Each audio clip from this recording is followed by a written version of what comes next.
We side.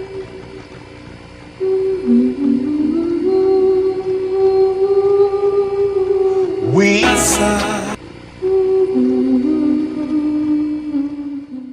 Knicks fans, yo, we coming hard. It's time for Knicks Real Talk hobby going live on a televised on blue skies. We on that Friday night Knicks with our Knicks constituents lift the ultra trip. That's that Knicks orange and blue. I thought you knew it's the brand. You understand how we do, my man. We stand on business. Knicks Real Talk brand. You know we in this. We in the streets of Manhattan, people in the action, getting the people reacting, leading up to Knicks and he's getting it crack. Cause it's game time. We in the world most famous. We seen the Knicks lock your team up. I be serving just like a subpoena. You know the Knicks fan. We feeling real giddy and litty.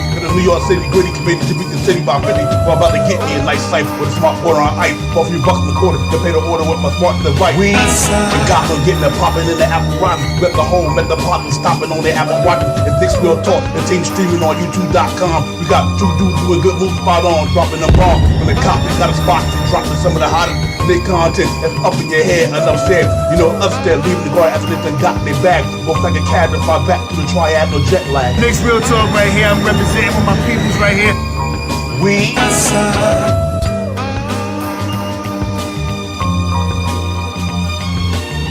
Knicks Real Talk right here. I'm representing with my peoples right here. We side.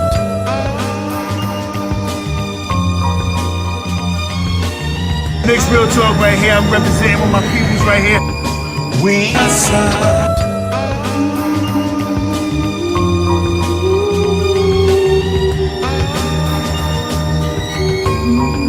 We side.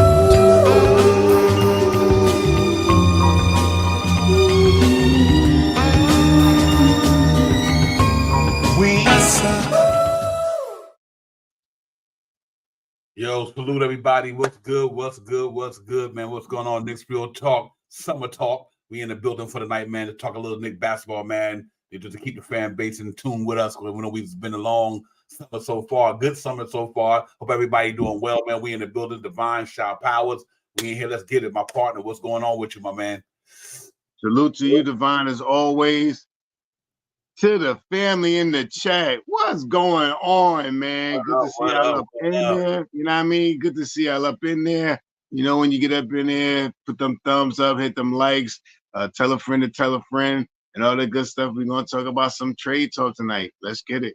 Yeah, Marvin, I mean some implications that we can have this year. Let's get it. Let's get it. Salute to my man Daniel Marvin, perspective from the other side. Good to see you, my man, in the building with us. Appreciate you coming in. I see you in the chat. I mean, you're doing okay. You're live, and hopefully you're well and all that good stuff. But yeah, Shop Powers.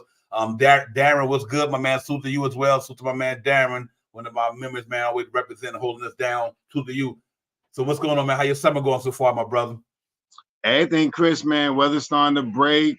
And I mean, getting close around my born day and stuff like that. So, you know, my bros trying to take me out. They ain't trying to tell me where we going. So I'm going out this weekend. So see what happens. They said just wear a collar shirt, wear something like this, and just, you know, no hat. So I gotta go bald my head out and go give me a touch up and stuff like that from the barber and roll. Yeah, real talk. Yeah, everything good with me too, man. Working hard, you know, doing what we doing, grinding, trying to keep the bills paid and all that good stuff. But it's fun, man. We just want to get in tonight, touch base with the fam. So to the fan, King Ribby, what's good with you, my man? Yes, sir. Everybody, man. I'm just good to see everybody in the building, man. All that good stuff, man. Like I said, hope everybody doing well. Been a long summer, no Knicks basketball since the playoffs. We got lost to the second round. But I'm intrigued about what's going on moving forward with the team and the organization. I know we got a lot of big decisions to make coming up in the next month and the next week. Actually, we got some decisions to make. In reference to what the Knicks going to do with Bogdan, what they're going to do with everybody else, and my man, obviously free agency don't start to really July 1st. But it's a lot of speculation out there about Anunoby, Hartenstein, Precious Achiuwa. You know what they're going to do with these guys, man. They're going to bring them back. Obviously, I think Hartenstein and Anunoby probably going to be a lot for from my perspective. And then we really get it popping, man. So I'm really looking forward to it. I can't wait, man. I'm waiting for some news to drop, Shop Powers. I'm always waiting for some Knicks news to drop. We were talking about what's going on in the draft and everything. They looking at some guys down there. I heard this one guy on, he's a pretty reputable guy that was on Knicks Fan TV with CP, and they were talking about Edey. So we know something down the line we could talk about as well. With the intriguing big man. So the reason why I brought that up, because you look at all the bigs that we have with Robinson, Hartenstein, Jericho Sims, Precious Achua. Where does a center like him fit in for the New York Knicks if that were to come to fruition down the line? If he's available and he's there, good pick and roll guy. Obviously, he worked well in the pick and roll, lob threat a little bit. Big body down there. He, give him 20 minutes a game, you never know what he's gonna do, and that's the reason why I want to get this trend popping. About the Hartenstein situation. With how much money do they think he's gonna command?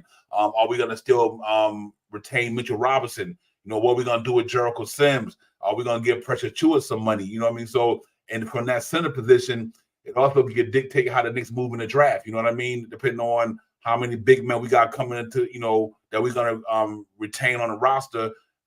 Do we go out there and get a big man, or we say, nah, we're gonna get a defensive wing like the guy you talking about, what's his name, Ryan, guys like that. So we'll see, man. It's gonna be interesting, man. But right now, I think the first shoe to drop is pretty much gonna be, to get the Anunoby extension done. Hopefully he do what Josh Hart did, opt into his 19, and then go ahead and man, right out. I would love to see somewhere Anunoby take the 19. And just for this year anyway, and then do like Josh Hart did, and then go ahead and get his contract starting next year. And I think that would be something Knicks would love to see. Peace to the God, a lot wide. What's up, my brother? Hey, like scoring to my man. Hope you're having a good summer, my brother. Salute to you. Peace. Yeah, Shop House, but that's one thing I would love to see him do. Then that way that helps out obviously Hartenstein situation. So we got to see, man. What's your take on these guys coming into the in the season with this free agents thing? Do you think we're gonna get his guys the money they need? What's your expectation for the Knicks moving into the next couple of months? Divine, that thing that you said, I wish that could happen. You know what I mean? And this could be possible because just like you said, Josh Hart did the same thing for the New York Knicks last year, you know what I mean? And reap the benefits this coming up with that $20 million contract. If he do that, man, that changed my whole bookwork is all in the garbage right there. if he signed the thing, we gonna make a big trade then. You know what I mean? But with that being said, I think the biggest thing is that we got to do, like you said, Divine, is to try to capture OG Anunoby and Isaiah Hartenstein. There's things out there about OG could sign anywhere from $30 million to $35 million. Hartenstein, the most he could get is from the Knicks is about $172 million, I think it is. Maybe I got that number from the. I've been doing so many numbers, I didn't forget numbers. I think it's like 17, 18. It'll start at like 16.5, 16, 17, 18, and then 20. So however those numbers add up, you know what I mean? That'll be what they're projected to pay him. Me personally, I don't see nobody else. I don't think Hartenstein is going nowhere.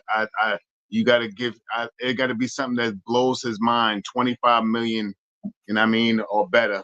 You know what I mean? And I don't see no team going after Hartenstein for that amount of money when they got a couple of some free agents out there that that can you could get them on the cheap. I mean, so and I don't see Hartenstein going over there and playing off the bench for $23 million. I mean, if he do that, I mean, I would take the deal too. I'll go over there, a team that's winning, and sit on the bench and let Holcomb play all the minutes, and I just come in and back him up. Sure, I'll take that. But small market team. I think he loves being in New York. There's some things out there about his wife that's about to have a baby, but she's like some type of supermodel or some actress / model or something like that. The New York area for her, she probably loving it to death. And I just think those are the two big things that we got to look into, man. Hartenstein being somewhere around that, I think it's 172 or something like that. I know it's 16, 17, 18, and 20, almost 21. Oh no, I think it's like the 18 is almost 19 or something like that. So, I think that's where he'll be. And I think that's where, I don't think he wants to go anywhere. I think he found a home. He said it on the podcast with Josh and them. And that's like he found a home here in New York.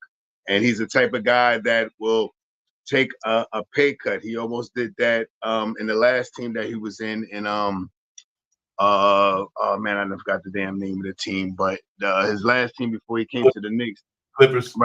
Right, Clippers. He tried to stay there and take a pay cut, and they still let him go. You know what I mean? So far, one of the biggest contracts he had is with the Knicks. You know what I mean? That's this $8 million contract, and I think he found the home and someone that wanted to put some trust in him. Had him for 2 years, and he played great. And I think he's here for the long haul. So if you look on the screen, you see he made 9.2 million last year. Obvious numbers was good. 7.8, 8.3 rebounds, 2.5 assists. Had a good PER though, almost 19. That's pretty impressive. Almost 4 assists a night too. Yeah, right. So that tells you that he's efficient in what he do. So do you see that? So in other words, are you in the realm of the Knicks doubling up that contract for 9 million to 18 million or 9 million to 17? It's about 7. Yeah, I think how the contract would break down. Like I seen this on a couple of guys. It would be his first year. He would sign it now, and the first year, this year, he would get paid $16 million, $16 million and some change. And the next year it'd be 17 million, closer to 17 million and some change. The third year would be 18 million plus change. That's almost over $500,000, almost $1900,000. I mean $19 million. And I mean the last year would be his last year would be $20 million and some change, low end the 100,000 mark. I mean, so I think he's been with the Knicks this long. Let me see. There's a couple of teams out there that I wrote down that could possibly fit him in, but I'm gonna just say their names real quick and see if you think the 76ers, Utah Jazz, the Thunder, and Orlando Magic. And then maybe some other teams, but these are some of the teams that I've seen a couple of times and a couple of things that I looked into. These are the teams that can pay over what was it? The mid-level section was 12.9. So it's these teams can pay over the threshold of what New York can pay over $17 million. So I'm looking at it this way. If you retain him, let's say we retain him at 17, I would hope that the Knicks give him his money at the top, let it decline, descend. Because if you let it start ascending, then I think that makes it harder going forward when you got to add in the other guys. So I would love to see him give him his money at the top and let it do like Mitchell Robinson's contract did, go from high to low, from low to high. Because if you give him his money now, then every year it goes down. It only makes it better for the Knicks to be able to have $1 million or $2 million here or there to when Jalen Brunson extension pops in, it's Julius Randle extension, all that good stuff. If he come back at the starting center, that leads to the Mitchell Robinson situation. And he's going to be the backup center in New York. And what does it do for Jericho Center? I mean, he only got $2 million, obviously, so it's no big deal. But he don't even have $2 million. I think his money is not even guaranteed. To tell you the honest truth. So right now he ain't got no contract. Well, it's guaranteed, but it's an option. It's a team option. Right, an option. That option, they can say no, we ain't giving it to you. Yeah, and right now, so I guess the to me is what the Mitchell Robinson situation. Because if you give Hartenstein the 18 million, 17 million, obviously he's gonna be a starting center from what it looked like. Him and Jalen Brunson got a good rapport. He's a good, like I said, good passer. So then that leads to the situation with Mitchell Robinson. What is Mitchell Robinson's scenario and all this? How does he play out? We end up keeping him too. And Mitchell Robinson, like you said, his contract is decreasing. I think it was under 14 million this coming year, closer to 12. I think it was between 14 and 12 or something like that. So we keeping him to come off the bench, to play about 20 minutes a night, 25 minutes a night, and Hartenstein get 28 to 30 minutes a night, 20 minutes and 30, 48. Yeah, so 20 and 28 minutes. Yeah, I think that's possible. And then you solidify your second unit with a predominant guy that can end games for you if you need him to. Mitchell Robinson, how healthy Mitchell Robinson could either start a game for you or end the game for you. You know what I mean? So that's something to look forward down the stretch. I mean, his money is a big piece of change, 12 to 14 million dollars. And there are some free agents out there that you could probably get under that amount of money. That in order to get that money, you have to trade Mitchell Robinson. So there's a couple of things. And can't do anything in free agency. I mean, so I think they bring back Mitchell Robinson. I got him as one of the he is one of the 6 guys that have guaranteed contract on the Knicks right now. 6 guys, which means Julius Randle, Brunson, Josh Hart, Mitchell Robinson, DiVincenzo, and Deuce McBride all have going into the year with in a contract year. Those 6 guys. So here, look at Mitchell Robinson numbers: 5 points, 8.5, half assist. PER is only 16, and obviously his PER in his career was 20. So obviously the injuries is playing a major reason why. Reason why he's not because when he started the season, obviously he was on a tear at the beginning of the season. He was looking real good, man. Defense was a legit and everything like that. For me, it's a 50-50 thing for me. I'm a Mitchell Robinson guy, but who's to say you don't get somebody that can go in there and do what he do? And it can affect the game the way he do in a sense. It's gonna be hard to get it on that side of basketball, but also they might be able to give you some points as well. So I think that's something that Knicks have to right where he got 14.3 million coming up this year. Then he got 12.9. See, I like the way they did his contract. That's what I'm hoping they do with Hartenstein. The same way they did with Mitch's. Top heavy 17, 15, 14, 12, or 13 almost. So he's gonna be one of those guys that we really got to think about. If you take out the fandom in us, look from a business side, not the fandom side of us, do the Knicks feel like now him coming off the bench his injuries might not be as severe playing backing up off the bench because they're not exerting so much time. But him and Hartenstein was kind of split in 24-24. So let me ask you a question. Do you spend $30-something million for 2 centers who giving you a combined 13, 14 points? They double up the rebounds. Obviously, they give you almost 16 rebounds. I don't know. It's going to be interesting. I don't have a problem with it. I think he'd pay big dividend for the Knicks coming off the bench and going up against a lot of teams in a second unit. You know what I mean? But I believe the Knicks bring him back. I think that two-headed monster is going to be crucial for what we want to do. Because some games Mitchell Robinson can start. Some games you'll have Hartenstein in there, and you have someone that's coming in that can play just as rebound the basketball just as well better than. And beginning of the year, like you said, Divine, he's going to have this whole off season to get himself back in shape. And you see what happens when Mitchell Robinson gets on the court and he's in shape. He's a beast. You know what I mean? So I could see them bringing him back with Hartenstein with that $30 million or so money together, 17 to 14. I can see them doing that, and it fits into the cap. Okay. Yeah, I'm pretty much good either way. And like I said, it all depends what the Knicks decide to do out there in the trade market. If they're gonna feel like they're going to do something else to get something. But the Knicks are pretty good at every position, damn near. It's so crazy to me. It's like they really don't need nothing, but they need something. You know what I mean? So they pretty much got a good stacked team. Obviously, all the health concerns that played the part reason why we didn't advance in the playoffs. But they are pretty stacked everywhere, man. They point guards is good. I like the emergence of Deuce McBride. I mean, he's not your prototypical straight get your 8 assists type dude, but I don't mean he's not working on it. Not yet. Yeah, right. But I like it. I like his aspect, every aspect of his game. He's really came a long way. He pressed me last year, man. You know me, I was one of those guys who for a minute was hoping that he didn't become a Frank Ntilikina. You know what I mean? But it seemed like he turned that corner. And he paid, and I think with all that playoff experience that he got in the playoffs, only going to help him down the long run. He got a good friendly contract. So, that to me, if Robinson stays, then what does that do for Jericho Sims? You know what I mean? It's not like the cat getting minutes, Shot Powers. You know what I mean? And I know he, when you take out all the sentimental stuff, he's not getting minutes. He got minutes in the playoffs.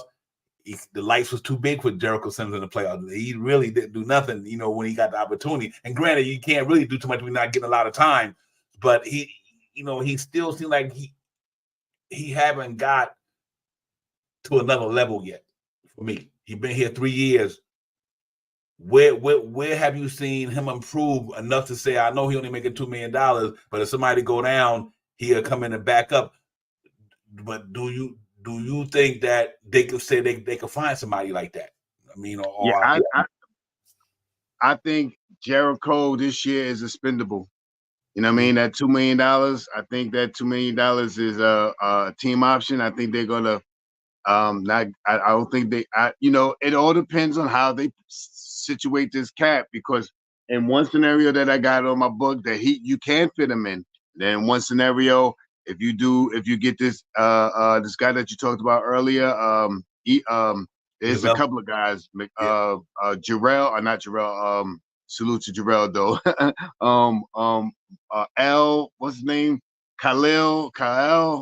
I forgot his name. If you get him, he's another 7. There's a couple of guys that you just mentioned his name. I can't. The big 7-foot dude that's eating. He's slow-footed, but he's young, and you can sign him with that one of those 24, 25 picks. You know what I mean? So, and his money is going to be just about as much as what Noel's money is going to be. I mean, Sims' money is going to be. I think that 24 pick is around almost $3 million, 2.7, 2.8, somewhere, 2.8, 2.8.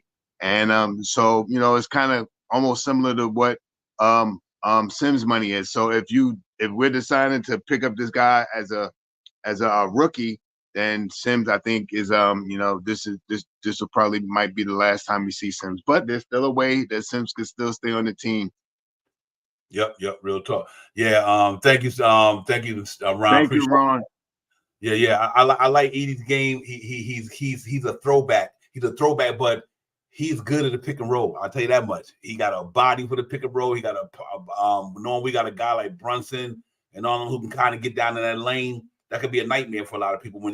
Knows how to set a pick. I seen that in a lot of that big body. He knows how to set a pick, and he ain't that fast, but he knows how to dart to the rim and grab rebounds and good right. Yeah. That's what makes it so intriguing about the Sims situation, because that guy can go get the Sims money, and I think fortunately right now, because Sims don't get the playing time, that it ain't like he don't get it. You can't take it. Let me rephrase. He didn't take his playing time. You know what I mean? Like obviously you got Mitchell Robinson, you got Hartenstein in front of you. And then with Pressure Chua there, if he come back, he just gonna be like he was last year, sitting right there. You know what I mean? And I don't see no future after this 2 years. I don't see the Knicks signing Jericho Sims after this contract is up. So does it make sense to move the $2 million that he got now, or you can opt him in and trade him, or you just don't do nothing? But I know what I like about the Knicks since this new regime and Scott Perry them took over. They try to stay loyal to these guys as long as they can. You know what I mean? And shit, if they can keep Frank and all these ones on a 4-year deal, Kevin Knox and all these dudes, they've been pretty good with that, man. But I do think the writing's on the wall for Jericho Sims. I don't see the Knicks bringing him back. And he'd be nice on like a up and coming team, like let's say the Orlando Magic, or some of the younger teams who could say, okay, you know what, we can use him. He can get some playing time, or a team that's just not even there yet. They just growing to get there. A rebuilding team or something like that. So it's gonna be interesting with him, man. But I think the Hartenstein situation, if him and Mitchell Robinson come back, I really don't see the purpose of bringing Jericho Sims back if you're gonna sign. Hey, you know what, Nickel Hunter, that's a good one, and he's from down there in Houston, if I'm not mistaken. He's in that area, if I'm not mistaken, or so he played in Texas. You know what I mean? Texas A&M. I think it was Texas. I meant to say, excuse me. And so he might do good down there with Yume Udoka and them guys. You never know. But I do think that is he the writing's on the wall for him for sure. So I do think that's one guy that they might free up that cap money to do something. Put him in a trade, sign him in, lock him in, and trade him. He's just one of them guys. So between him and Mitchell Robinson and Hartenstein staying there, and they signed President Chua back, he definitely don't need to be there. because now if one of the centers go down, then Precious Stewart take the spot. You know what I mean, Shot Power? So I think Precious Stewart is more, they rely on Precious Stewart more than they do Jericho Simmons. I like Jericho Simmons. I really thought that guy was going to mount to something, but granted, being a 50-something pick, I just didn't see too much maturation from him over the 3 years. You know what I mean? I didn't. You know what I mean? Other than being the polo stick that he is, you know, I didn't see too much of his game really levels, go to another level. So it's going to be hard to say, man, and all that stuff, man. We'll see how it goes. But, you know, as far as that, I tell you one thing is for me is what's going to be to deal with. What's your feedback on Anunoby? Do you think that you know, we were talking about it earlier. I would love to see Anunoby take that opt-in. Man, that would be so major if he opted in like Josh Hart did. That would change the whole one. That would change the whole talk of everybody that's ESPN's, all the podcasts. That would be so devastating right now, and so good for the Knicks because he's the only sign him. That would leave open an extra $14-15 million. You know what I mean? 30. If you sign for 20 and he gets 30, that's $10 million. And if he gets 35, that's $15 million. So you're talking about an extra $10 to $15 million that the Knicks can hold on to make another move. That would change up the whole perspective of the trade cap, the first apron, the second apron. That would change the whole everything that everybody's then talked about about the trade. All this homework that I did off these 3 sites to get this thing down here tonight, it would change everything, Divine. So that's a big thing. With you saying it, you know, because I thought if he does that, that would be awesome. Because next year he could get $35 million easy, right off the muscle. Here you go. Thank you. $35 million. Here you go. You sign now. Here, take the $35 million. You good to go, and you got an extra year with us now. Now it's like a 5-year contract you got. Yeah, I like him for this reason right here too, because of the injury history, the injuries he's been occurring in his career, and I know he want to get his bag. But if he know the Knicks gonna do right by him, now one thing I can say about Leon Rose do right by these guys, man. He really do. Right. I give him credit. He do right by these guys. So I'm trusting Anunoby. Probably like, listen, I trust Leon Rose gonna do the right thing for me. That's his, you know, his son or whatever, his agent. So if he's willing to do what Josh Hart did, that would be major. It would just be so major, man. And then you do think about that. You know, you get a couple of these guys off the books, and it goes the other way. But what Anunoby could do for us with Randall, a healthy Robinson, a healthy Anunoby, man, this thing could be pretty lit. You know what I mean? I really believe that, man. I mean, you have one of the better front lines in the game with Randall, Anunoby, and Hartenstein. Obviously, that's a pretty good, decent front line there. I mean, you know, you got guys who could score the ball, guys who could rebound the ball, guys who could defend. You know what I mean? I think Randall might not be an elite defender, but when Randall put his effort into it, he can lock somebody down. He was locking down some pretty good he can play some defense when he chooses to. Yeah. They had I think it was 2020, was it 22, 23? Randall was up there as far as defense rated amongst the power forwards in the NBA. He was guarding, you know what I mean? And so having him, Hartenstein, and Randall is a pretty good front line in the day's NBA. They can compete against anybody.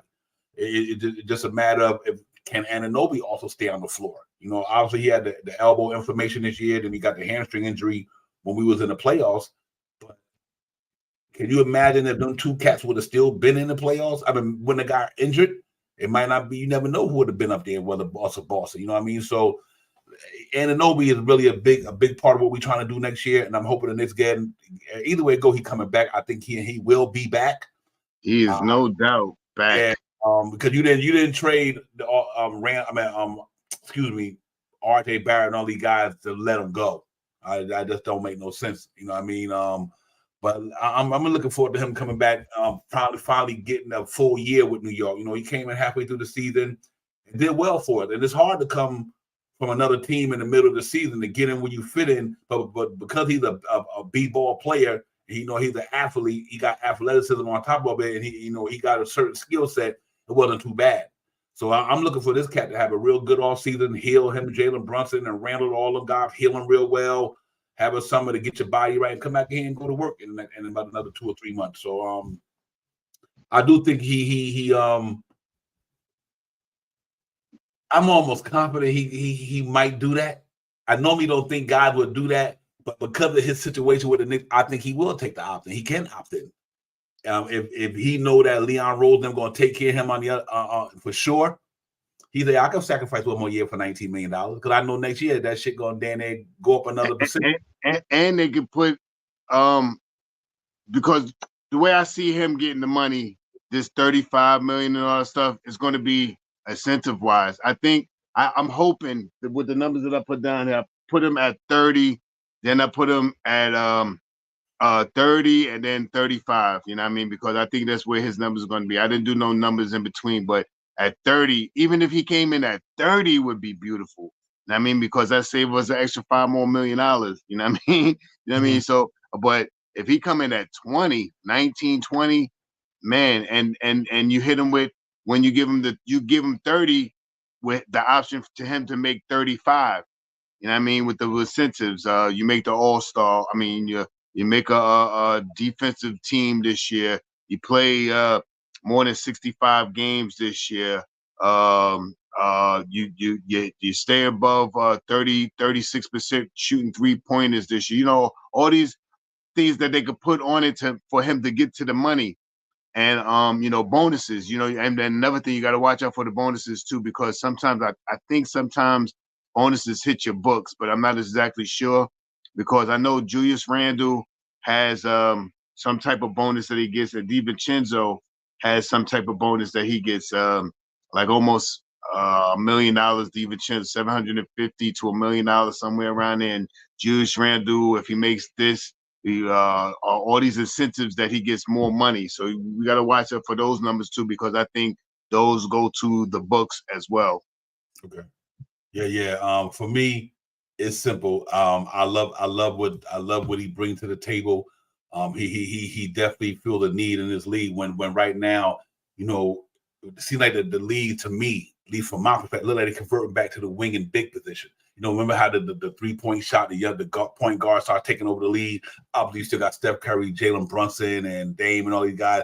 But you notice the Lucas and Tatum coming back to the big man. The big man started to swing back to that era because now they so skilled. You know what I mean? And he fits the mold for us, man. This cat 3 or 4, played the 3 or the 4. He can defend with the best of them.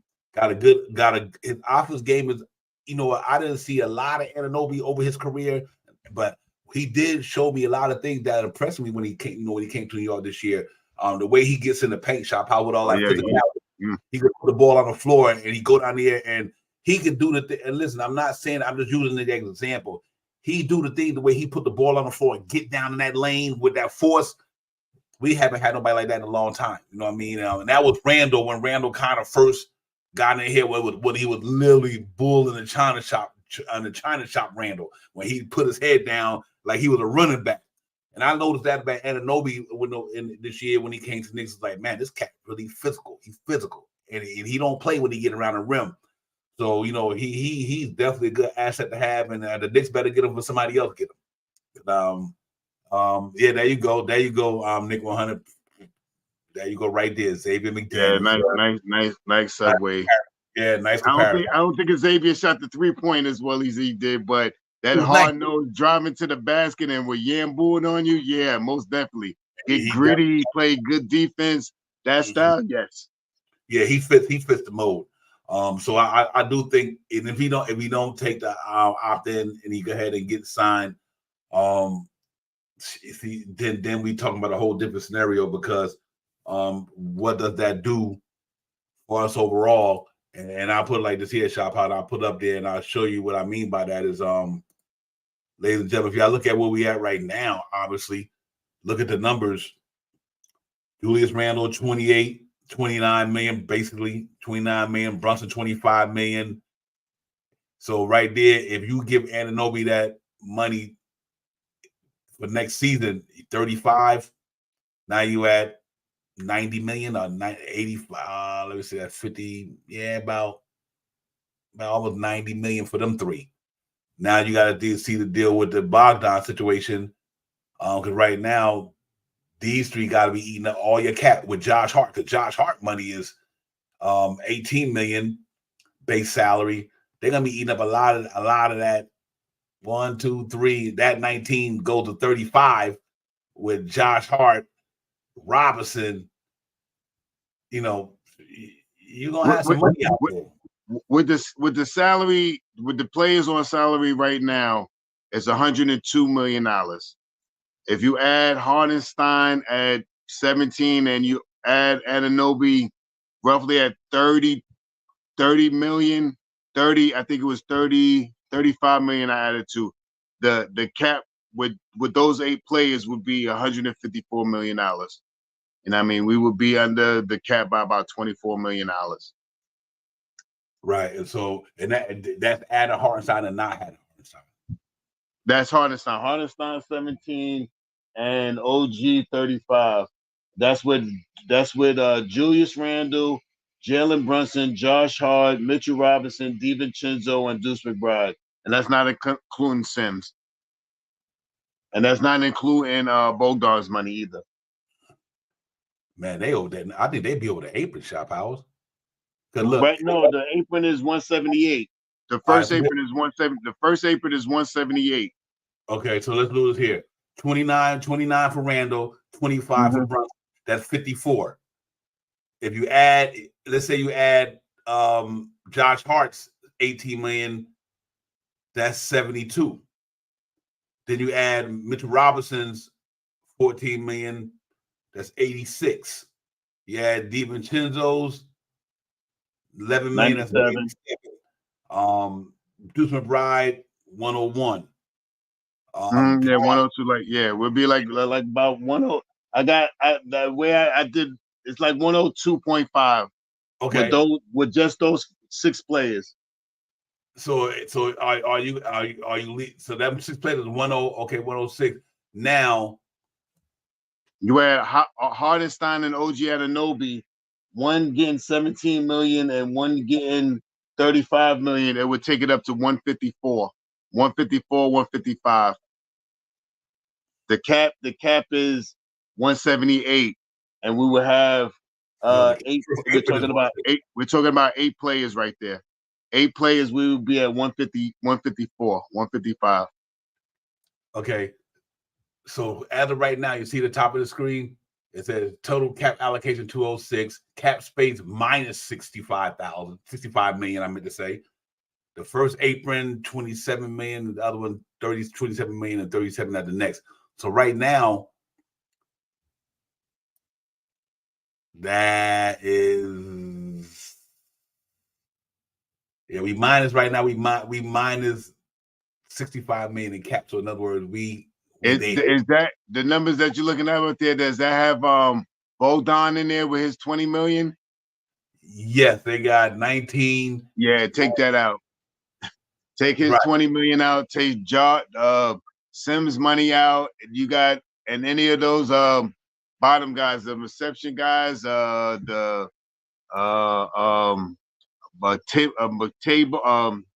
the African dude now? All of those guys, Shake Milton. I can't see it on the board. I ain't got my glasses on. Let me put my glasses on real quick. I can't see. Let me see. I don't want y'all to see me with my glasses on. Right, what's wrong? Jericho Sims, Diamante would be gone. Jeffries would be gone. All of those ones at the bottom, all 3 of them, they're all on like options or undrafted or whatever it is. I forgot the names that they call them. But Jeffries money is not guaranteed. Diakite money not guaranteed, and Jericho's Sims money is an option. Only ones up there we have to worry about is Deuce McBride, DiVincenzo, Mitchell Robinson, Josh Hart, OG Anunoby, Jalen Brunson, and Julius Randle. So all them numbers at the bottom, you would take them out. Let me see. Jericho Sim money at 2 million. Diakite at what's that? 3 or 4 million. Jeffries at 2.4 million. All those numbers would come off. Yeah. Yeah, right. Yeah, if they decide they decline the club option, they decide the club option on Daquan Jeffries, Jericho Sims. All of them. They might not get that money. Yeah. You know what? And the reason why I'm with Nick Yak is you need the money for the two rookies if they decide to keep them. That's in my plan. I think we get all three of them. My plan. I think we could get all three of them. All three of the guys combined is only $7 million out. 6 million, 6 point 6 5 5 $5.6 million, $6 million, 5.6. All three of them, 2.8, 2.9, 2.8, 2.7, and 600,000 or something like that. All together, it's like 5 million, 5.1, 5 million, $5,600,000 with all three of the rookies. I think we can sign all three of them, especially if we at 154. We take all three of those numbers that were on the bottom and give all the rookies that money. That would get us to 160. Mm-hmm. Yep, the Knicks is 21 million under the tax. They minus 8 million in cap space. They got a roster cap of 149.6. The rookies. So you obviously you're not going to sign none of them guys back if you're going to bring the rookies in here. You know what None I of mean? them. I don't think none of them. I don't think they signed none of them back. Mm. All three of them. Yeah. That's me. And my prediction, none of them guys on the bench. Diakite, Shake Milton, Daquan Jeffries, none of them guys come back. All three of those guys are gone. We pick up three rookies and we lessen the money from those guys what we will have to pay them and still come in with only $5.6 million that we have to pay those three rookies. Is there any way do you guys think that the Knicks can trade them picks back a year or two? The pick, they could do that too. That's everything. Everything's an option. They don't even have to sign all three of the picks. They could move up, but if you move up, if you put the 24 and 25 pick up to move up, now you're paying more money. With the three picks is almost $6 million, 5.6 million. But if you move up to 12, 13, you're looking at like $7-8 million now, $9 million. Trade them back, not up. Oh, you mean trade them backwards? Oh, yeah, they could do that too. If you could trade them back, if you can trade all three of the picks back, is the farther you go back, the lower the money goes. With the two guys at 24 and 25 is 2.8 million and 2.7 million. You misinterpret what I'm saying. Not trade back in the same year. Like, okay, we trade with somebody for that 2020 something 26 picks or that 27 pick.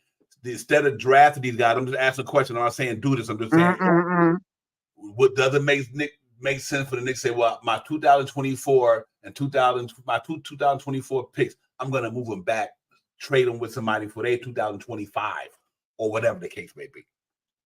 It definitely could be done, but I think we need bodies now. We're going to need some bodies. That's why I added those three picks. That's why I added them, because with the 8 players that we got right now, hiring Hardenstein and OG, we will only be 8 players. We have to definitely get to 14 players, 13 players or something like that before you get a tax on the seats that you don't have. I mean, with the roster that you don't have filled. So we gotta, the way I'm looking at it, because there's also trade exceptions that we got, mid-level that we got, a biannual that we got. We got 3 trade exceptions. You know what I mean? And we got a biannual for $5 million, and we got a mid-level that's $13 million. That's where I think we don't sign Bodega for. I think we don't sign Bodega with that $20 million. We take that $13 million. We give Bodega the $2 million. We take that $13 million and flip it and get us a player that we can afford off the mid-level. And now, with that being said, now you can add Sims back on the roster with the $2 million, and that will be 1, 2, 3 with the picks. That's 8, 9, 10, 11, 12. Now we're looking at 12 players, and we still would be under the cap or right at the apron, because if we go into the apron, we can only use $5 million of that $13 million, and then we can't use the biannual at all. Okay. Yep. But no, they got a lot of decisions to make because the way I'm looking Yeah, at it, it's hard to find. It's they, hard. And let me say this to the chat. I mean to the family. I'm saying this. I'm thinking I'm kind of all right. I went to a couple of sites to get this information and stuff. I think I'm kind of about right, but I could be wrong too.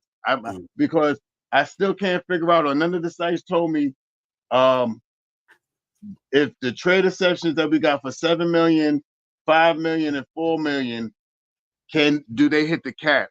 I don't think the biannual one hits the cap. So that's the only money that we can sign over the cap into the cap or something like that. But I'm still a little off. I know we got 3 things that we got money in, and I think 2 out of the 3 we can get, and it won't hit our cap. I think the mid-level hits our cap.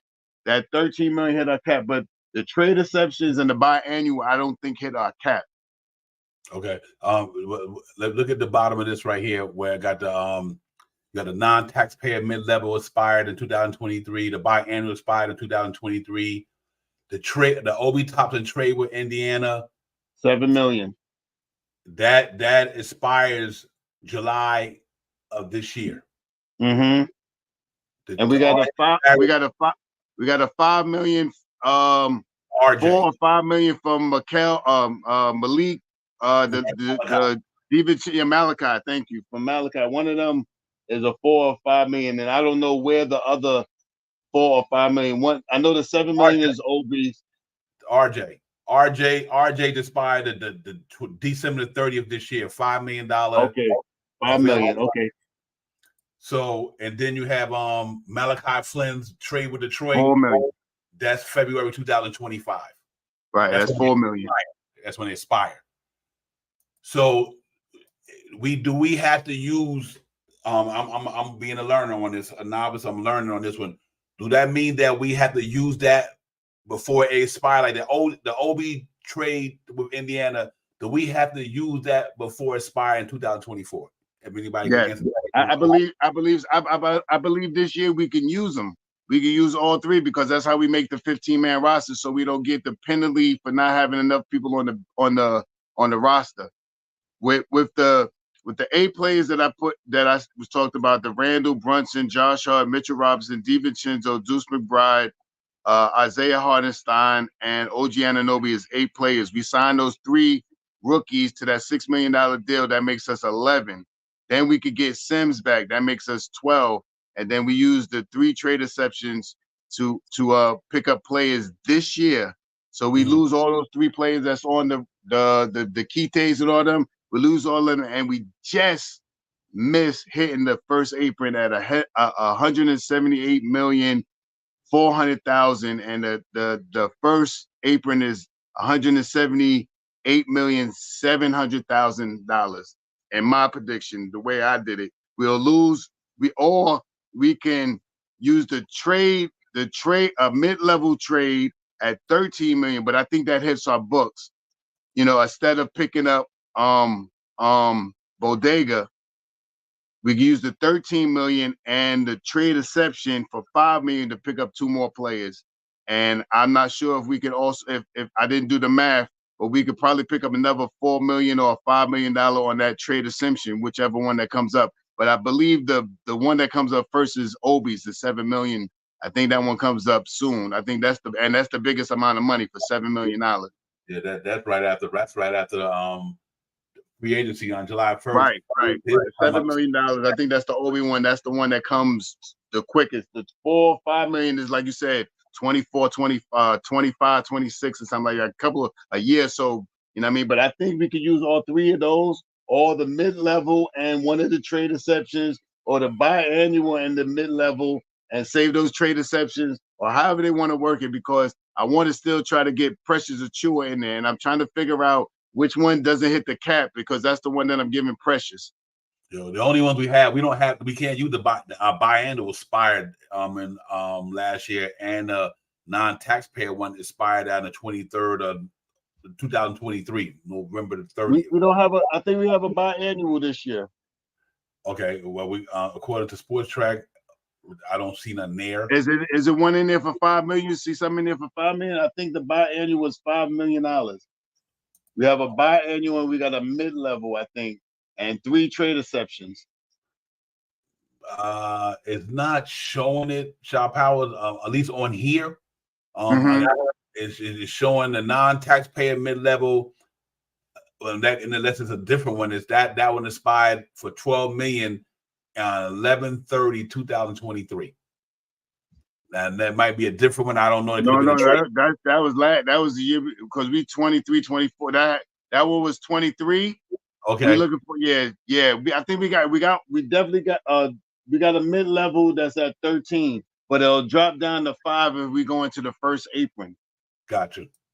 Yeah, gotcha. 13 million. It's like 12 million some change.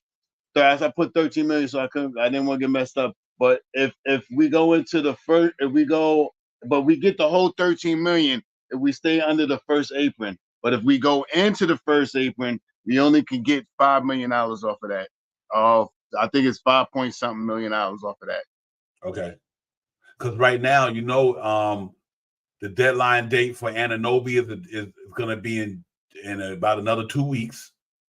The deadline for Bogdanovich is going to be another 2 weeks. Yeah, June. Charlie Brown, 2 weeks.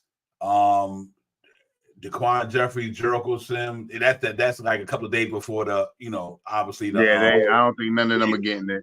Especially if we pick up 2. Even if we pick up 2 of the draft picks, those guys are not going to be there.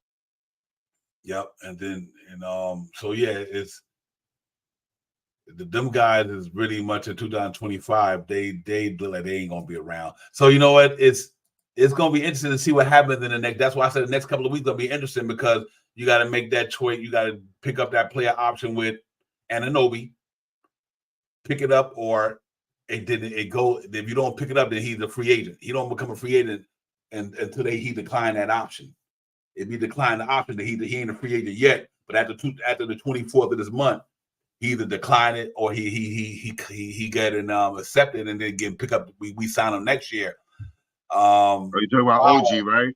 Right. And if you don't, you got to make the decision on Bogdan by the 28th. Because if not, then he's guaranteed 19 million. He guaranteed $2 million. Okay. Or we can sign him for the whole 19. Let me make sure. Right here.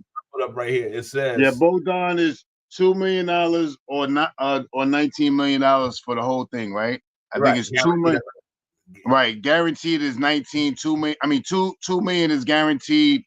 19 if they sign the whole salary or something like that.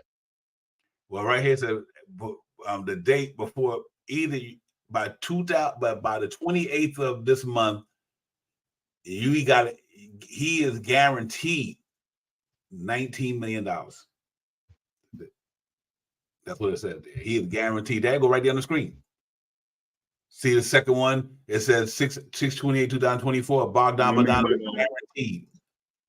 So it says he guaranteed 19 million. I don't know how so let me get up. And then Charlie Brown, restricted free agent after that, 2 million.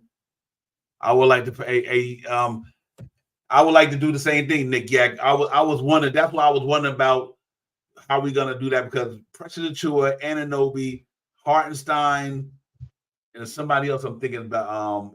Bogdan.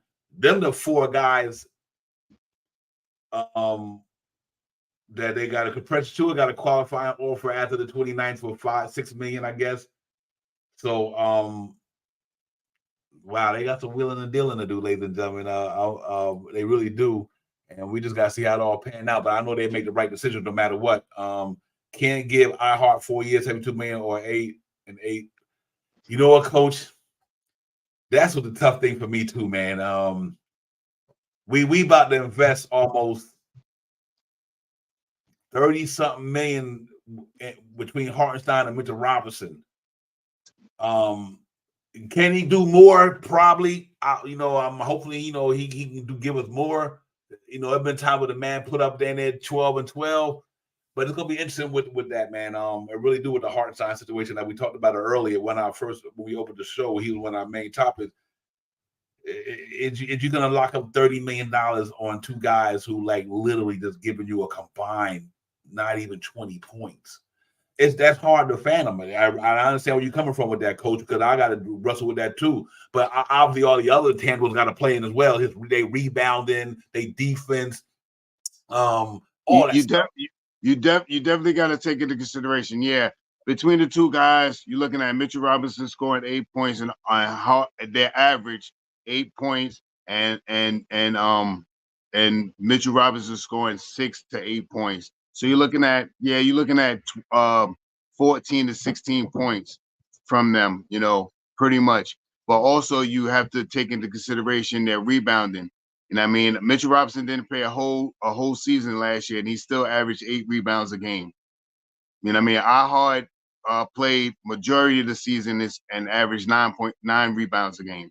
You know what I mean? Between the two, that's 17 rebounds a game. You know what I mean? And that's with a not healthy Mitchell Robinson last year. You know what I mean? Mitchell Robinson missed 50 games last year. You know what I mean? So if you just can hypothetically say Mitchell Robinson would have been a double-double guy this year, and Hartenstein would have came off the bench and been a double-double guy, you're looking at 20 points and 20 rebounds, plus defensive-minded, rebounding offensively, defensively, and blocking shots. I mean, so you take that in consideration, 20 points, 20 rebounds, that's like what's a big name center in the league? That's a good center in the league. 20 points and 20 rebounds averaging. Hey, but look at it. Don't get me wrong. Gobert get about down there 50 and 60 that other way you do that. So it all depends. Because one thing, you got to pay them for their value. Their value might not necessarily be their offense game. You pay them according to their value. And Knicks probably don't value Mitchell Robinson's offense. They might don't value Hart's offense from a scoring standpoint because they know they got Julius Randle. They know they got Jalen Brunson. They know they got everybody can't score the ball. So I could see where they might value more of their other skill set than scoring. They're like, okay, we value the other thing that you do, the other tangible that you do out there on the court more than your scoring. And I'm fine with that. That's why I really like Deuce McBride. I was like, you know what? They value him for his pressure on the ball, and his free ball got better. But they value him because of what he do on the other side of the ball to keep the opposing team from, doing what they do. But coach, let me ask you a question. And let's not miss this too, Divine. When Mitchell Robinson went down, the last 20 games of the year, Hartenstein average was 11-9. You know what I mean? That would not make a big difference. 11-9 instead of 8-8 or whatever it was. It was 11-9. So he was almost doing a double-double every game. You know what I mean? Right. And don't forget that you seen Hartenstein grab 17, 18 rebounds and score 17, 18, 20 points a couple of times this year. You know what I mean? So, his average is about 10 and 10. And if you match that up with Mitchell Robinson, then he could give you 10 and 10. That's 20 and 20. You know what I mean? That's it's like no seam. They go right out. Mitchell Ihart go out and Mitchell Robinson come in. Seamless. Yep. Hey, coach, on 100%. What's your gut feeling on the Ihart pressure that you said Ihart, Precious, and Bogdan are gone? What's your, is that like at 100%, 70%? What's your gut feel about that text you got up there about Ihart, Precious, and Bogdan? It seems like you thinking they're not coming back, but where you at on the scale? Put for each person. I think Ihart is coming back. Precious, I don't think we can afford him. And Bogdan, I think he's going to be moved or traded. I don't know why I keep saying on the thing that he's only guaranteed $2 million and $19 million will be his contract. Maybe he is a guarantee for the $19 million. If he's guaranteed for the $19 million, we in trouble. You know what I mean? Like from what I put on my paper, all the teams, it was $2 million guaranteed. I seen $2 million guaranteed. I seen what just said too. It did say 19 guaranteed in the gray. I did see that, but I'm hoping that that we ain't guaranteed 19. Because if we guarantee 19, we in the first apron for real. Yeah, said you buy him out for $2 million, save $17 million. Right. That's what I see. You buy him out for $2 million. And with the money left over about $8 million. I can see that as well. Coach said he 100% on that though. He said he 100%. He said he ain't going. He said Randall gone too. They're all gone. So he was saying, coach saying, Randall Bogdan will be traded. Iheart and Pressure will be allowed to walk. You never know, man. You never know. You just never know. You really don't. Yeah, hey, I agree with you, Coach. I understand it very well, my brother. Real talk, man. We do that. We're gonna have to make some major moves because the implications don't. That means we lose Hardenstein, Randall, Bogey, and Precious. That's 4 players. We already down to, you know what I mean? We already down to 8 roster players that signed to the contract. You take that away, now we're looking at 6, and now we got to get to 15. So that means we got to sign 9 people. Yeah. We definitely gonna have some decisions to make. Them the Knicks off front office and the guys who working up there. My gut feeling, and I just don't even, I'm not gonna say a gut feeling. I'm just gonna say this. I'm thinking that they're gonna definitely. How would I say? Depends on who comes available. Let me put it like that. Depends on who comes available in a trade market. Ain't none of them guaranteed. The only person on that team I think is guaranteed to not get traded is Jalen Brunson. That's it. Only one. Anybody else can get they can get the trade sign going. So I don't know. I think I will have to really wait to see what happens in Minnesota. You got to wait to see what happens in a lot of these places where it's dudes out there that can come to the Knicks, and we got the shit to give them. We got a lot of shit we can give team. So you got to really be honest. Like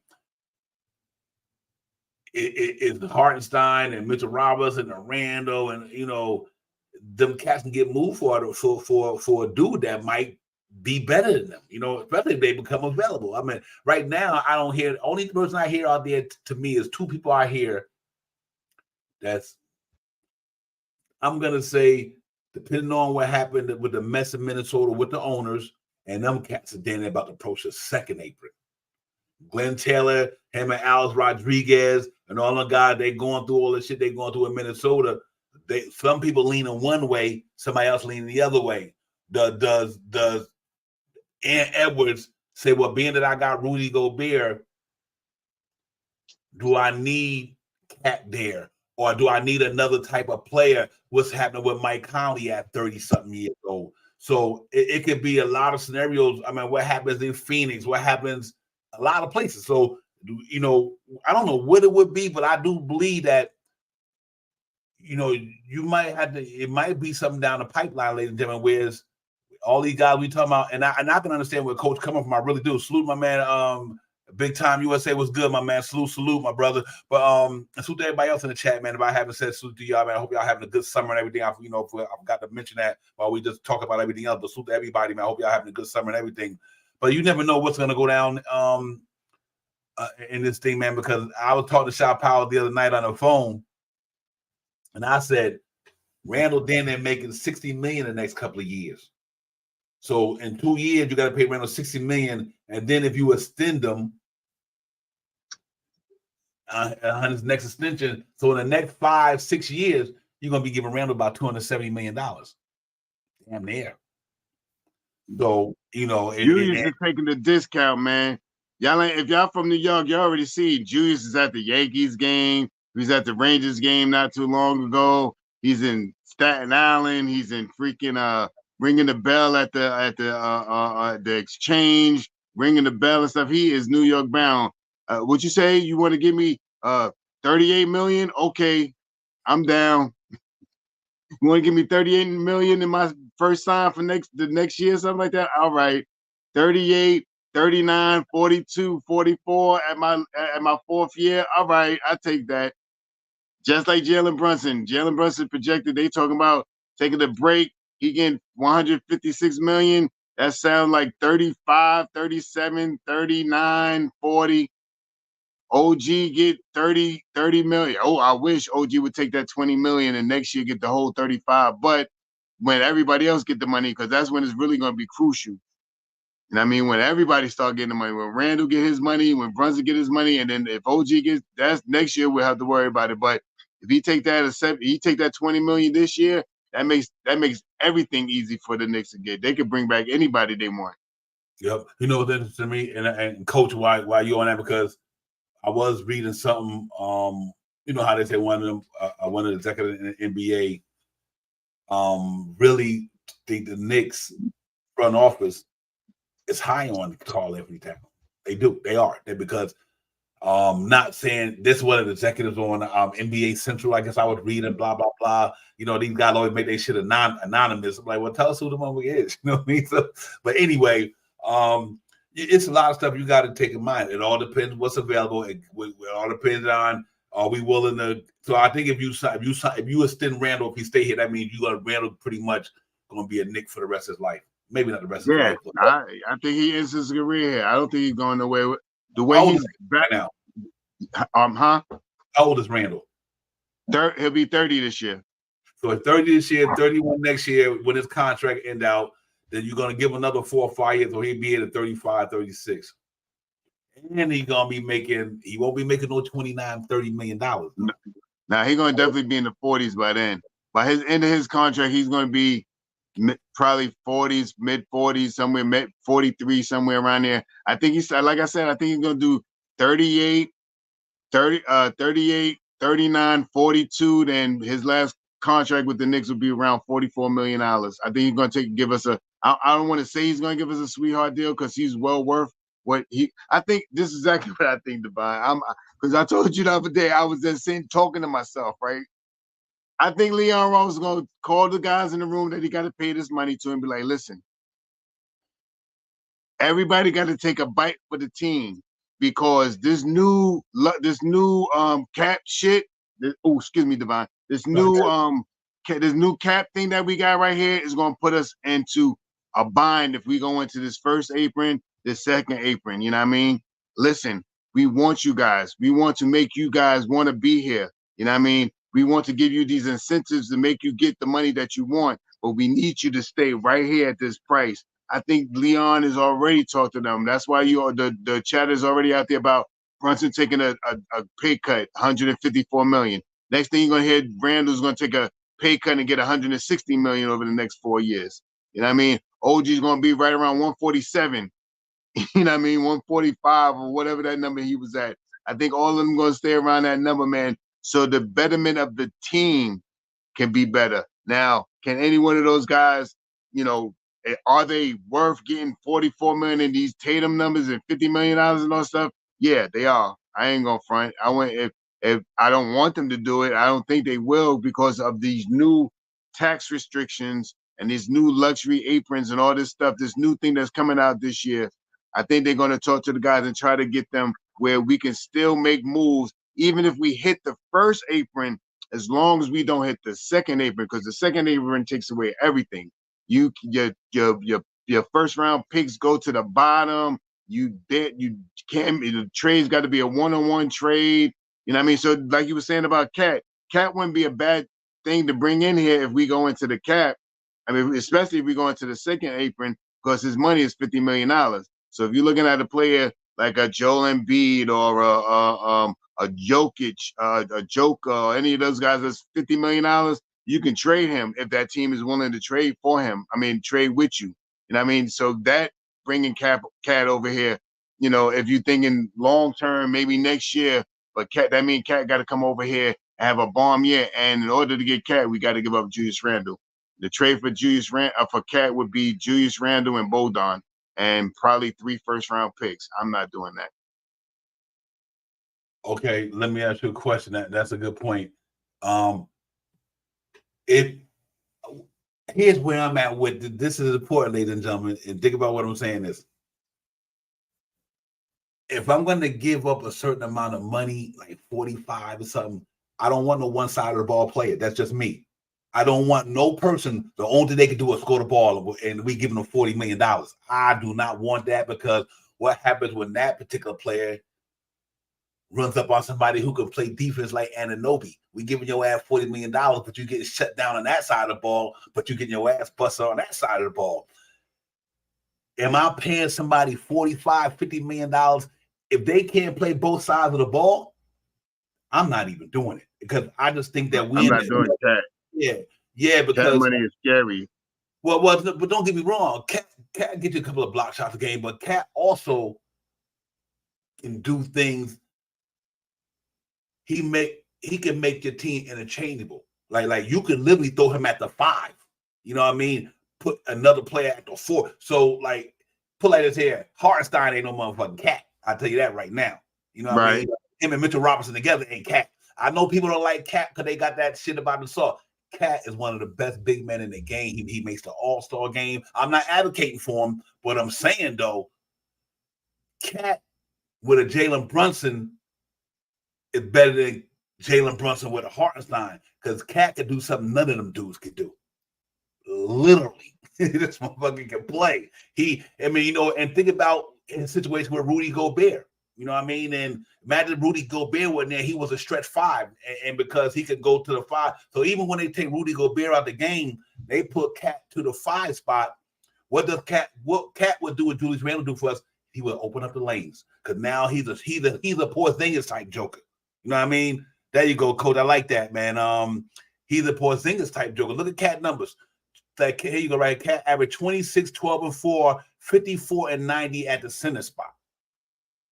You know what I mean? So I mean that's impressive. You know what I mean? And but also he opens up that lane when Jalen Brunson need to get down there. He ain't got no center in front of him. See, that's one thing Hartenstein Mitch can't do. When Jalen Brunson get in that middle, they guys don't even go nowhere. They know Mitchell Robinson ain't shooting out there, and they know Hartenstein ain't shooting out there, so they stay their ass in the middle. You can't do that with no Cat. You can't do that with Cat because Cat is the best 3-point shooting big man in the game. So when Jalen Brunson get in that middle, or DiVincenzo or Deuce McBride, with a guy like Cat or Porzingis like Boston, that middle is not clogged. Now you don't got nobody trying to knock Jalen Brunson down because you ain't leaving Cat out there in that outside. Whether you like him or not, I'm not advocating for him. I'm just saying his skill set. And I think Coach got it right. 26, 12, 4, 50, 40, 90 split. That shit is crazy. That is so. I never had a problem with him. Homegrown, did New Jersey, Metuchen, everything right around there. When I was living in Island, he went to Metuchen. This guy, his game fits what they trying to do. And I believe if Minnesota move, not only the Knicks, let's forget the Knicks. Somebody like Orlando might scoop in and snatch him up. Or shit, anybody. You know what I mean? And know what Shot Powers interested in me, Shot Powers? Let's say if Philly go out there upgrade. Let's say if Philly go upgrade. They go get another dude. Do you think the Knicks, if we bring back the same roster that we had this year with everybody healthy, but a couple of other teams go get some bigger pieces, do you still think we can get to the Eastern Conference Finals or the championship? Let's say if Philly go out there and get Paul George or go get Cat or whoever. Cat is an interesting product, man, because the Cat, his numbers is ridiculous, bro. And I know a lot of people don't watch Minnesota games every day, so and you know what? And here's how you was interesting to me. You know what's and Nick, yeah, I'm glad you brought that up. That's a good point. I want to put this out here, and I'm glad you put that up. That's a good point. What I want to bring it to. Even though Cat will make $60 million in 3 years, but you still might want to give Randall 207 million or 190 million. You know, that's why people thought I was tripping when I said in the next 2 years, Durant get 50 million. That's 100 million. Julius Randle gets 60 million. But Kevin Durant's only got 2 years left. You about to give Julius Randle 100 something, almost 260 million more than what the KD contract would be. Because KD don't have to re-up. He could be, you know what, I'm out of here. I done played my contract. I'm out. But then Randle, you pay him this year, you pay him next year, and then you extend him another 170 million, where you could get somebody like KD for 100 million for the next 2 years, and then that money is off the books. So I think it's Julius Randle going to be interesting, Shop Howard. I think it really is going to be going. That's going to be a decision. One of the next biggest decisions to me in the next couple of years is what you do with Julius Randle. It's going to be real interesting with that. I may move so fast, ladies and gentlemen. It's going to be interesting. So, but I don't have a problem if you look at the numbers, if you trade Randall, I mean the Cat numbers don't look too crazy, ladies and gentlemen, because you got to remember you trading out salary, bringing salary in, you're taking salary out. Julius Randle getting $30 million the next 2 years, and let's say who else got a longer contract with Julius Randle, Sharp Power on the Knicks? Let's say you pick somebody and they go with him, so you're not really paying Cat $49 million because you already sent out 40-something million. You know what I mean? So the money, I think the money that if they sign them soon, I think I was seeing some about 36 million. I don't know where that number comes from, but I've seen it on a couple of things. If they were to look to go get Cat this year, I think it's 36 million. The next year would be 50 million or something like that. I mean, for me as a Knicks fan, if you're talking about getting Cat or keeping Randall with the team that he's been on right now, I think I'm more biased to Randall right now. You know what I mean? I think Cat would change the parameters of everything, but Cat wants to be a small forward. He don't want to be a power. I mean, he don't want to be a center. You know what I mean? He don't want to be a center. He want to be a power forward. You know what I mean? That's why he shoots the 3-point shot like he does. He plays down low, though. He got a back to the basket game. He can grab you rebounds, and he's a defensive-minded player under the rim. And also, he played under Tom Thibodeau's system before. You know what I mean? So it's not like he's going to come over here and be trash. If no one has noticed, every play that's played under Tom Thibodeau has got better since he's been under Tom Thibodeau in the New York Knicks uniform. From Noel, from Burks to Bullock, all these guys have, aspired to be better than they were. The best year they ever had, best scoring or whatever their mantra was with Tom Thibodeau. Yeah, hey, real quick, Nick Yak, I don't know who put that in the chat. He said Randall is not asking for 60 million. I don't know who. I hope nobody put that in there. If you sign Randall to that Maxi Max, yeah, I mean, if you sign him to that Super Max, one of the years is going to be about $60 million. You know what I mean? One of those years is going to start off 44 million. Then the next year that is going to be 48. That's going to be 56, and then the last year on the contract is going to be, I think it's 5 years on his contract too, if he signed. So next year might be 50 something, and the last year might be around 60. You know what I mean? But I think Julius is going to take a sweetheart deal with the Knicks again. I think he came back to CAA for a reason, and he's political in New York now, man. The guy just rang the bell for the freaking New York Knicks player. Just rang the bell for the New York Stock Exchange the other day, man. Julius Randle, ding ding. Yeah, Julius Randle doing that. Let me tell you something. The Knicks traded Patrick Ewing. Yeah, they did. But he was at the end of his contract. Wow, it don't even matter, bro. He was at the end after those bad knees. He hurt his leg. That was at the end. I didn't like the trade when they traded Pat either, but you know what? He was at the end. The only person on the Knicks roster is untradeable. It's Jalen Brunson. That's it. And that's coming from pretty much because he's the only one on that roster. Literally can take you to where you need to go. Don't get me wrong. Y'all know I'm a Julius Randle dude. I'm not even hate. Y'all know I'm Mr. 25, 11, and 5 all day. But this dude's out there better than Julius Randle. Let's not like Julius. He is that dude for me. But there are dudes who put up Julius Randle numbers. There are. It's just guys out there to do it. I mean, this is the NBA. You know what I mean? You know, it's about the name on the front anyway. Because I love Julius Randle. But you can't tell me if it ain't it's not a dude, a couple of guys that's better than him. I mean, you know, it's just the way it go down. It's the business of this shit. And I believe anybody could get traded. And if the right dude come in there for the Knicks, they think that because of the fit, because of the way they play. Like I said, you might not like Cat. Okay, what does Julius Randle do better than Cat don't do? Julius Randle not a good defender. He don't shoot 40% from downtown. Cat shoot 40% from downtown. Julius Randle shoot like 33. Cat can get you 12 rebounds, 11, 12 rebounds a game. So does Randle. Cat can play the 4 to 5, and he can stretch the floor. I'm not advocating for Cat, but what I'm saying, you look at him and Julius Randle numbers, though. And that is based. I'm just going to base it off that right there. They numbers. Carl Anthony Towns numbers 21, 8, 3, and 18 this year. His career 22, 22, 9, 10, 3 with a 23.8 PER. That's his career.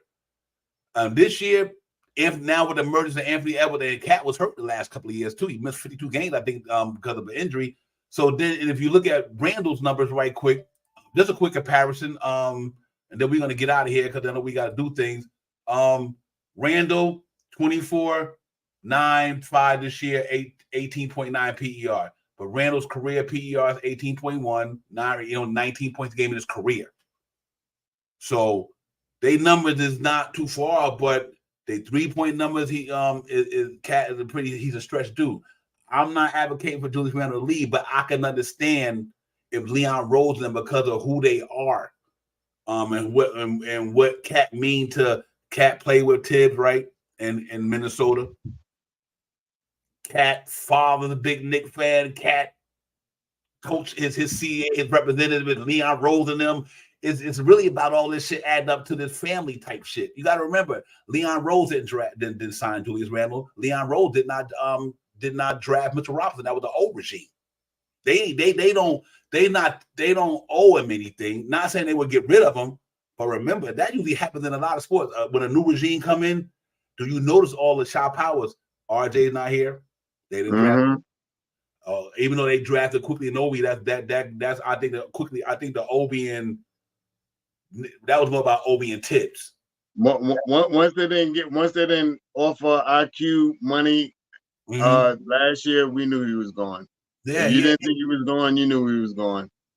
So I'm not advocating, but I for me, I don't know what the Knicks gonna do, but I know that this here, sometimes you got to think about the long haul, and all that stuff, because every year other teams get better too.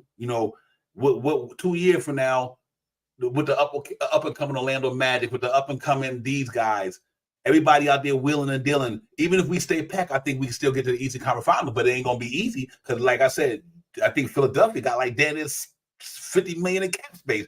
Even if they give my man Tyrese Maxey his money, they still can go get a Paul George. They still can go get they got money. So that's like we gonna try to get better. Every other team in the league trying to get better too. And I think that's what we got to really get focused on. Is like, if we bring everybody back, my concern is, does Mitchell Robinson hold up? Does this guy hold up? Or this guy hold up? And then you got to think about what Brunson wants. Right now, the Knicks shot powers, the front of like, Brunson, what do you need? What do you want? What do you need to get you to where you need to go? Because that's what they do. They ask their star players, what do you need to compliment you? He might say, I need Randall and everybody back. Or he might say, I need this guy because this guy fits my game. He could help me get us to another level. So I think they got to sit down with, just like they sit down with Jalen Brunson, sit down with Tom Thibodeau, sit down with Leon. They all got to sit down and say, what's gonna make us a contender championship team? What do we need to get us to that championship? And I think that's what the Knicks is on right now. They got to do this in that Jalen Brunson window, and I really believe they're gonna go out there and whatever if something come available, Knicks gonna do it. If it makes the team better, that's what I think. Randall. I like that Nick said Randall and Leon sat together in Dallas, scouting Brunson and coming back. And that's what I mean. I think Julius Randle come back. We get over the hump. Now, let's not get it twisted later. That's why I said I'm not advocating for this. I'm just trying to let you know what maybe the Knicks and other teams are thinking. The Knicks might be thinking about that, the long term of Julius Randle getting $160 million or Julius Randle getting another $155 million. What by the time that happens, where the Knicks going to be as a franchise? So that's what I mean by the Julius Randle extension. 2 years from now, we got to see how it goes. But I think Julius Randle. I think this team come back, shot power fully healthy. We can get to the championship. I think we can get there. It's going to be harder than this year because other teams going to get better too. But if we come back with the same roster with Julius Randle, Anunoby, Mitchell Robinson, Hartenstein, DiVincenzo, I still think we get there. But it's just going to be a little bit more because now everybody retooling. Everybody going to retool. You know, it's people going out there spending some money. Watch out for the Orlando Magic spending money. You know, somebody got cap money out there. Who don't know what's going to happen in Atlanta, but I think it'll be interesting, man. I think you got to watch out for Philadelphia, though. Joel Embiid window is closing. He won a championship. They got money. They got money. They might go out there and get whoever you might, the least person you might think. They fuck around and go get KD. KD right down in front of DMV. It might be Embiid and KD and Tyrese Maxey. Other teams is in this shit too. You know what I mean? Shout out. So it's gonna be funny. It's gonna be interesting, man. You know, it's just gonna be interesting. But like everybody trying to get a piece of the pie, and I just think that we can't. We much as we want the Knicks to get this person, get that. There's other people out there hunting too. So what happens if Luka and them don't win it with Kyrie and them don't win this year? Would they might say, okay, we need this piece too. So now they might go out there and do some shit. You know what I mean? It's gonna be interesting season, man. Lakers got a shit to think about. Clippers got shit to think about. They're gonna bring back all four of them superstars there. Everybody gonna be willing to deal in. You know what I mean? Really, everybody. And I'm not. And the only reason we brought up Karl Anthony Towns because that's the only situation I know where it's truly possible that he might can leave. That's the only reason I brought him up because the situation in Minnesota, not because we want him, but he got it because of what they're going through as an organization. He might be one of the first dudes to get run up out of there because of the money. Them cats in the double apron. Rudy Gobert making $45-50 million, only scoring 10 points a game. Anthony Edwards just got a $240 million deal or something like that. They got to pay up now, pay more dudes. Like Anderson want to come back, all this shit. So it's going to be interesting. That's the only reason I brought up Cat Shop Power was because of that situation. So who knows what's going to happen with, like, I think my man just put up, Boston's going to be a second apron team. I think you got to pay to play. That's facts. Everybody going to be, everybody. It was 17 teams that's at the apron, or it wasn't even called the apron last year. It was at the cap. 17 teams was over the cap last year. You know what I mean? 17. That's half of the league. You know what I mean? So, you know, this new cap thing is something totally different because they take away a lot of your, they restrict you. They really, really restrict you. It's not like before when you go in and you just play the luxury tax. Oh, no. Not no more of that. Yeah, it's going to be interesting, man. Hey, Coach, do you think Brandon Ingram be in a New Orleans uniform next year? He's another dude that could be out of there. I mean, it's dudes out there that got game, bro. And it's gonna be a crazy all season, man. I really do, man, because like I said, a lot of people looking to be better, man. They trying to get better. They want their team to go up there and take that next step. What's gonna go down in Cleveland with Donovan Mitchell and that with Kobe Altman? They're gonna bring in another superstar in there to get them to send out Darius Garland or whoever. You go up and down the East, man. The only teams we not worried about are teams like Brooklyn. Like they're gonna go in a rebuild. You know, I don't care who you bring down there. I don't think they other than Mikal Bridges, Ben Simmons don't look like he always gonna play. But then we know the Wizards ain't doing nothing. We know the Nets ain't doing nothing. But Boston, Philly, New York, then you gotta look at what Toronto gonna do with quickly RJ, Scotty Barnes. Are they gonna try to take another step? If you go up and down the NBA landscape, yeah, and they lost Siakam too. Yeah, right. And that's another team. They on the up and coming. The Pacers, are they going to go out there and get somebody else to help them get to where they want to go? Halliburton, Siakam, and Miles Turner. Do they go out there and find that peak? I don't think they're going to sign Obi back. If they do, he ain't going to get the money he think he's going to get. England will be in Atlanta, Cleveland. I think New Orleans is going to. I could see that, man. Ingram, and you got his especially to Atlanta. Because I think they're gonna get off the Leprechaun. I think the Leprechaun gonna end up in Brooklyn.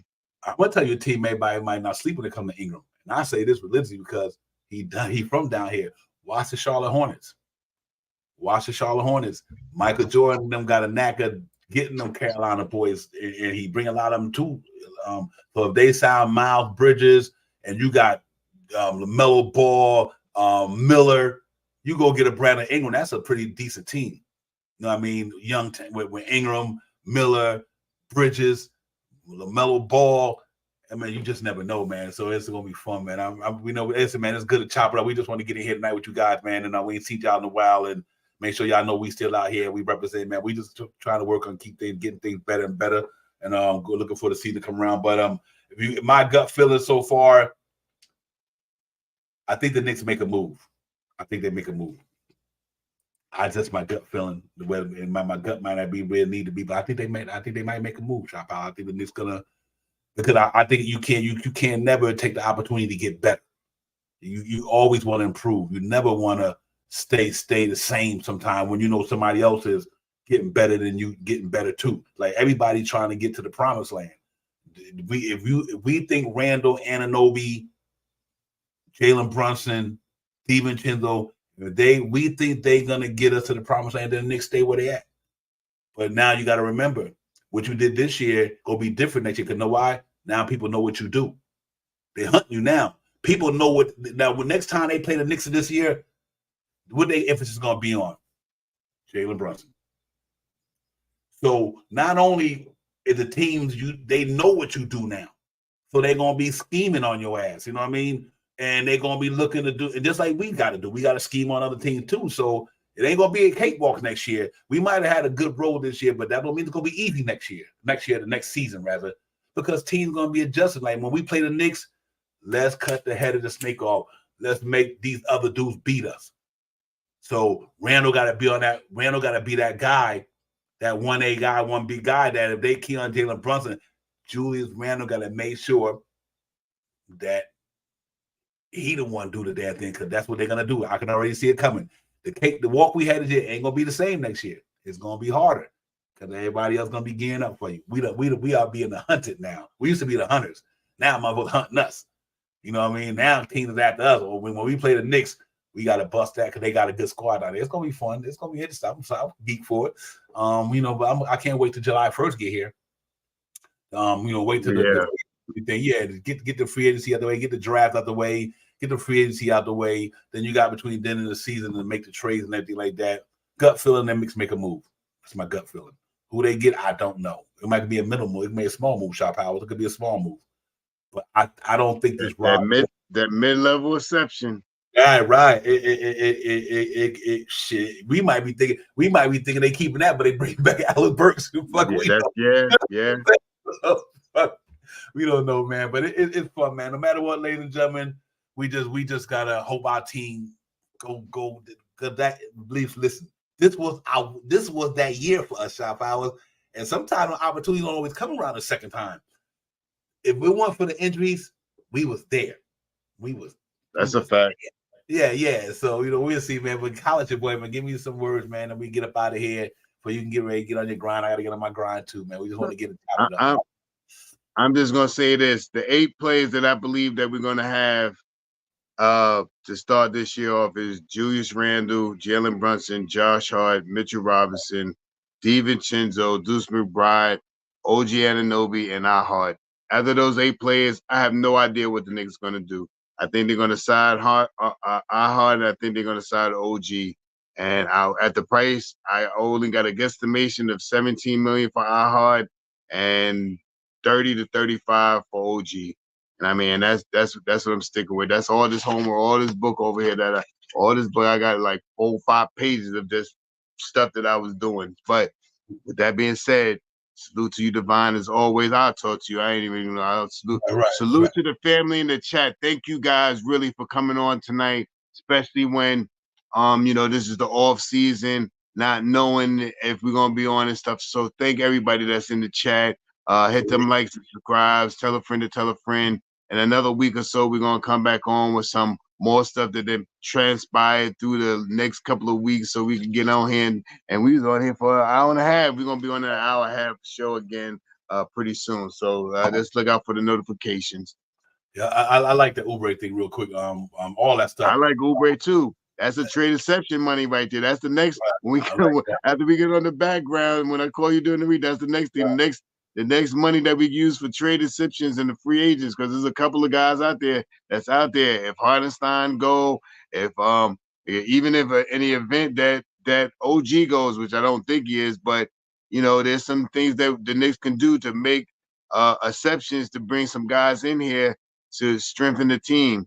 And Oubre is one of the names that I want to bring up. And I mean, Oubre, I'm going to throw 3 names out there real quick, and I'm going to let y'all marinate on it. Oubre, Kyle Lowry, and oh my God, I forgot his name. State Farm guy. Chris Paul.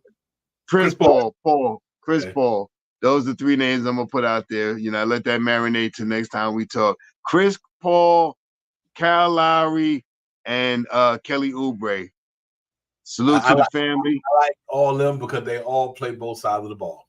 Yeah, those three guys. There's three guys that can fit into one of those exceptions that we got, the biannual, whichever ones those ones that we got, the trade exception, the mid-level. Whatever. I think the mid-level you could break it down into two. I think it's 13. I think you can make it into 2 contracts or something like that.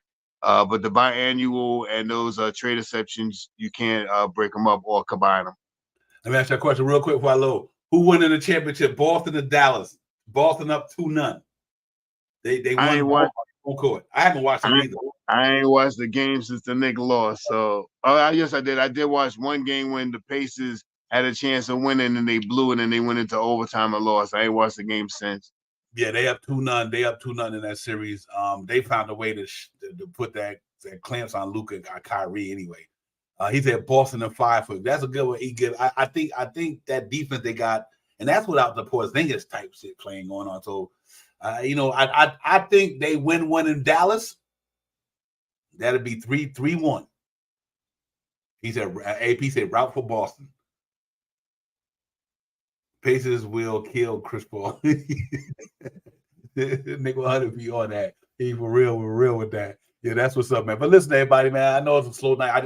We want to get in, make sure the family know we always in here to try to, bring some content out there, talk about it and all that stuff, man. We ain't the real GMs in the world. We the Knicks GMs. The real GM is right there, Nick 100 GM. That's the only GM I know. We just go ahead, but we go ahead and just try to put if, like I said, nobody advocating for Cat. It's just that he's the only out of all the superstars out there. To me, he's one of the ones because of the situation that's going on in Minnesota. Maybe Brandon Ingram ready to get out of New Orleans because of the Zion thing. They haven't got over the hump where they want to go. I don't think they're going to break up the Phoenix thing. KD staying where he's going to be at. Bron staying in L.A. And so on and so on. I want to see who's going to go play with Victor Wembanyama and them guys. But it's going to be interesting, man. So that's a good one. Paris Tucker, Tarian Prince. That's another good one right there. There's some good guys that we could bring in there, man. That's what we shout out what I'm talking about. Would you rather have Kelly Oubre or would you rather have Precious Achiuwa? I mean, it all depends on what they're coming in here for the money. Right. It's all about the money right now. I would love to have Oubre is one of the next guys that I'm going to talk about. Defensive style guy, 6'7", wing guy, know how to drive the basketball, can shoot the three, grab the rebounds. Precious Achiuwa, it all depends on who's going to want more money. You know what I mean? And Precious Achiuwa right now is not on my list of staying with the Knicks right now. You know what I mean? With him adding him on, unless he takes one of those exceptions or the biannual, we ain't gonna be able to afford him. Whichever one of those ones that don't hit the cap, if he's not willing to take that $5 million from the biannual, or if we can split the mid-level into two monies, if he ain't taking $5, $6, $7 million, I don't know if we're gonna bring back both. If we're gonna bring back Precious, I would love to have him back because I would love to have him. But I'm thinking that the Knicks is getting all 3 of these draft picks this year, and send them on the bench. And if we start playing real good basketball, they'll get a chance to run the court with Chris Paul. Yep. Hey, I'm about to go out on a limb. All right. Get a chance to run the court with Chris Paul because the Knicks gonna get Chris Paul for his last year to come over here and regulate that second unit with that 50% from short range and 40% from 3-point land at 40 years and throw all the alley-oops to these guys that they want. Yeah, I'm about to shock y'all. I think the Knicks gonna trade Mitchell Robinson. I think he's up on the market because Mitch and Bogdan, if you re-sign Bogdan with Mitchell Robinson, as long as it comes before the cap, if you do that before you sign OG and iHeart, you can make the trade for Mitchell Robinson and Cat. I mean, for what you call it, that money right there together is a nice piece of change. Well, come and tell you why I say this. You can trade Mitchell Robinson, Bogdan, whoever, and go. Let's say you luck up and you get Edie for $2 million. Right. So you mess around and they trade Mitchell Robinson, or you get Looney. Looney, right? Because that 12, and especially if the guy they bringing in can do some of the things he do and play like. So you got, that's what I'm thinking about. I just don't think Pressure Tour, Hartenstein, Mitchell Robinson, Jericho Sims, Knicks not keeping all that money at the center spot. Right. I'm with you.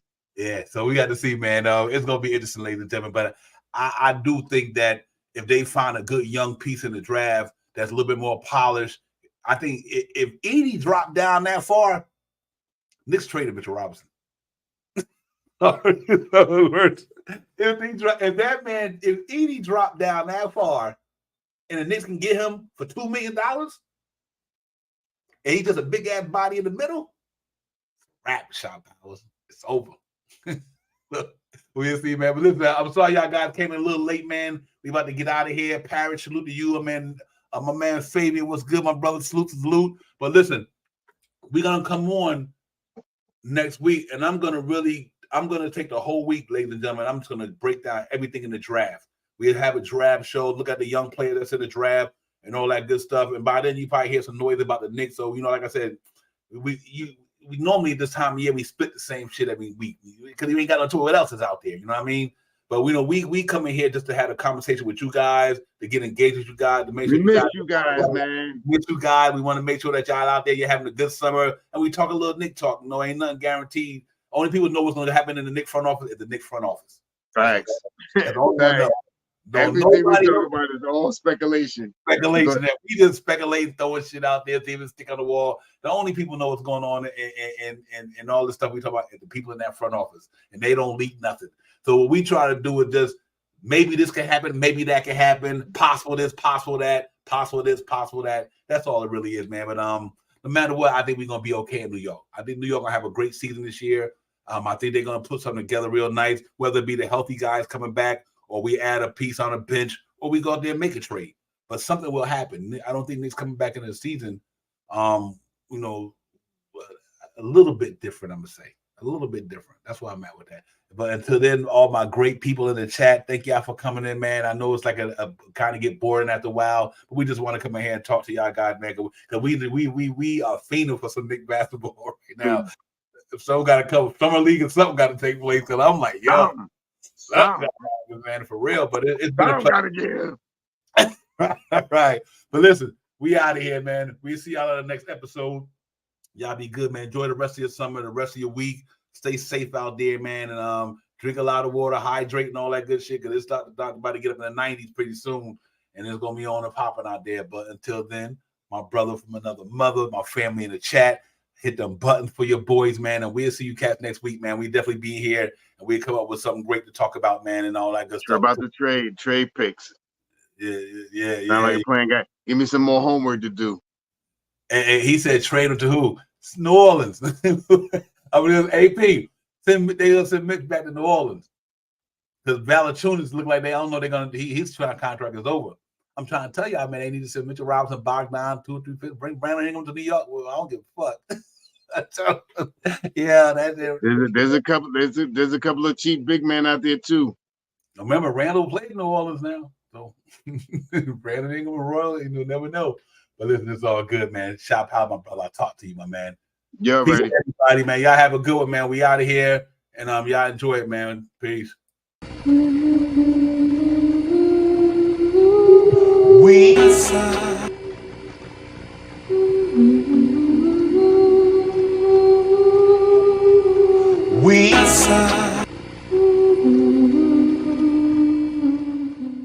Knicks fans, yo, we coming hard.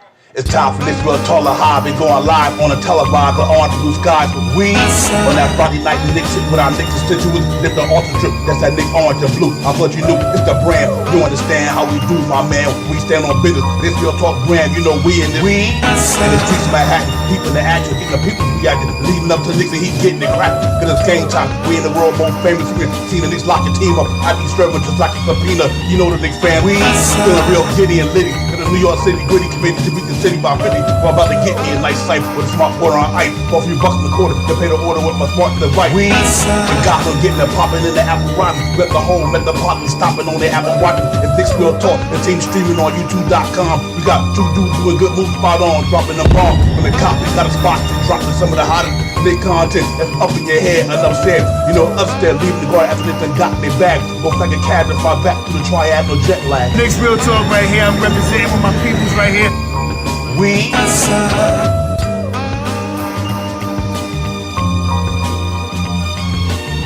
Knicks Real Talk right here. I'm representing with my peoples right here. We